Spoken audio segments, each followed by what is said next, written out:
Hey everyone, it's Kristen. So today is Saturday, July 5th, although it still feels like the 4th because I can still hear people setting off fireworks, and they were doing that until like 1:30 in the morning last night too, or this morning, whatever. So I'm kind of shocked, surprised that they have literally any fireworks left. So pretty appropriately, Captain America was for yesterday, July 4th, and it says his origin story, which pretty much everyone knows. Like um, he volunteered for Project Rebirth, Operation Rebirth, and he was injected with super soldier serum that gave him superhuman abilities. And for Saturday, Sunday, it's Ghost Rider.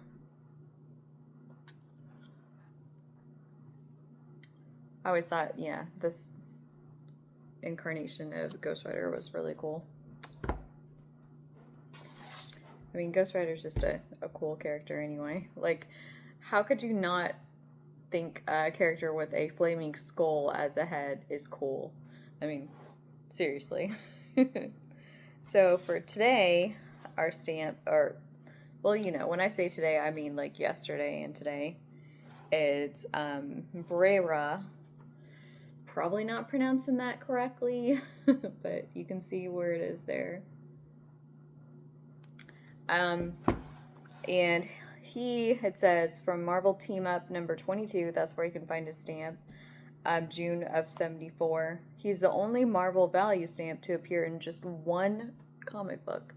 So if you didn't get that one comic book, you couldn't complete, the whole set. Because he is stamp number 92. And this is from Stales to Astonish number 90, April of 76, art by Jack Kirby and Vince Colletta. From the Golden Past comes the menace of Byra. It could be Byra. It's probably Byra. Instead of Brera. Yeah, it's probably Byra. So he is actually, he was actually first appeared in Submariner number 35 in 1954. And he is actually a prince of Atlantis. He's the stepson of the emperor. But Namor is actually the, son of a princess. So he's actually next in. I just bought this shirt and I feel like it's meant for someone taller because these straps don't stay on. I think I can just, like pin it and it'll stay. But yeah, that's kind of annoying. So yeah, I'll have to pin it to make sure it stays up because yeah, that's annoying when the straps just fall down. Anyway, so sorry, randomness.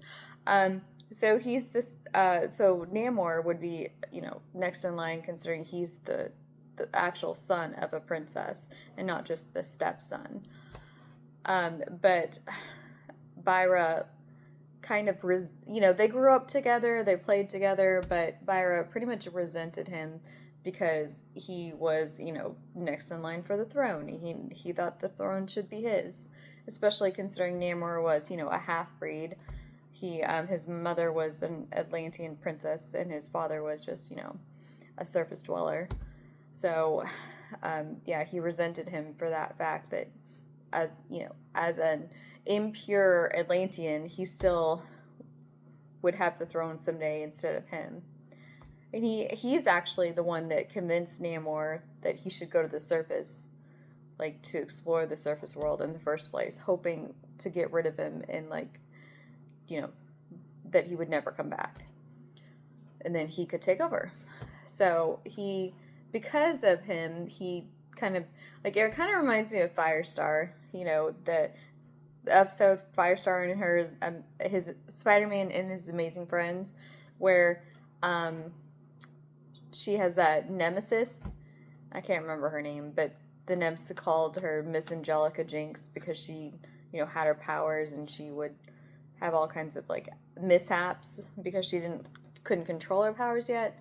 But because of her nemesis, she learned that she could fly, which usually, in the cartoons is one of the greatest days of her life. Anyway, long story short, sorry. Byra actually convinced Namor, to go to the surface, and he was trapped above the surface by ice. And then that's when he realized, and this was when he was a kid, that's when he realized, Namor realized, and everybody else, that he could, exist on the surface indefinitely. Like, he could breathe underwater, exist, in Atlantis, and he could exist, on the surface world.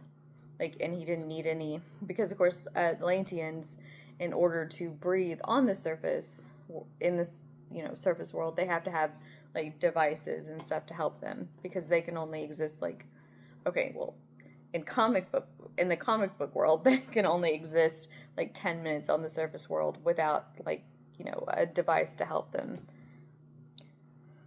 So, yeah. So he resented him, and basically always tried to get rid of him. So, and like he would try to start wars, like during World War II. He tried to start a war and kind of blame it on Namor. Like, he tried to like invade South Africa, I think, and blamed it on Namor, that because he actually tipped off the South Africans saying, "Hey, we're going to invade you." And and then he said, "Oh, Namor did that. Like, he betrayed us. He let them know that we were coming." And he also aligned himself with communists, and Namor. It's like, you shouldn't do that. They're going to betray you. It's not a good idea. The whole make a deal with the devil thing. People know that they shouldn't do it, but yet they keep doing it, in order to get what they want. But even when they get what they want, it's not in the way they thought that they would get it, because there's always a catch. There's always a catch. There's never, if you make a deal with, that sort of person, that sort of being, it's never just cut and dry. It's like the whole genie and the wishes. You have to be really careful what you wish for, because usually your wishes, although they come true, they are not in the way that you wanted them to. So anyway, he makes deals with communists and, tries to start wars. He tried to get a communist sub to attack a U.S. sub. Namor tried to apply to the United Nations to make Atlantis, part of the United Nations. And Byra thought it was a horrible idea, because, he wants war with the surface people. He wants Atlanteans to, basically, like, rely on themselves. He actually even mind controlled the Atlanteans in order for them to make him ruler. And Namor's bride-to-be, Lady Dorma, actually discovered he was doing it through this device, because for some reason she was immune.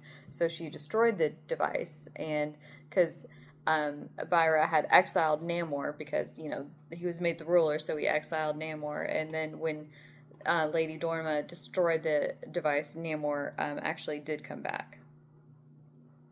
And of course, when, like, he has worked with Namor before, like, to defeat, certain enemies, like the Badoon that tried to take over Atlantis. And, he pleaded with Namor to come back when Attuma took the throne, so they could work together to defeat him. And, Byra actually worked with Attuma, and Lyra, the, like, leader of the mermaid people, the Luminarians. They're not like mermaid in, like, the traditional sense, but, they're like a subspecies that Marvel calls, like, mermaids, basically. But of course, those two betrayed him, as, most bad guys do. They betray each other, because they all have their own agenda, and they're not too worried about other people's agendas.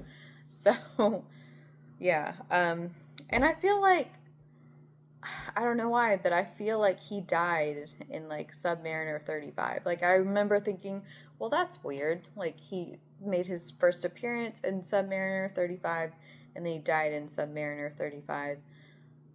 And I want to say like that was the 90s. I don't remember seeing anything about him recently.